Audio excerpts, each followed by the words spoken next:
In this video, we are going to see how to download and install JDK17 on a Windows machine.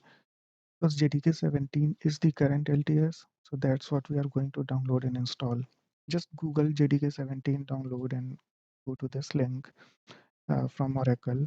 Here we see download links for different operating systems, for Linux, for Mac OS, and for Windows. So for Windows, just install or just download the MSI installer.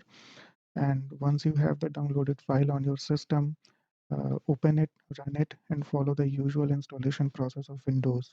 In the end, you should have the successful installation. Once done, we can verify the Java version by running a command on the command prompt.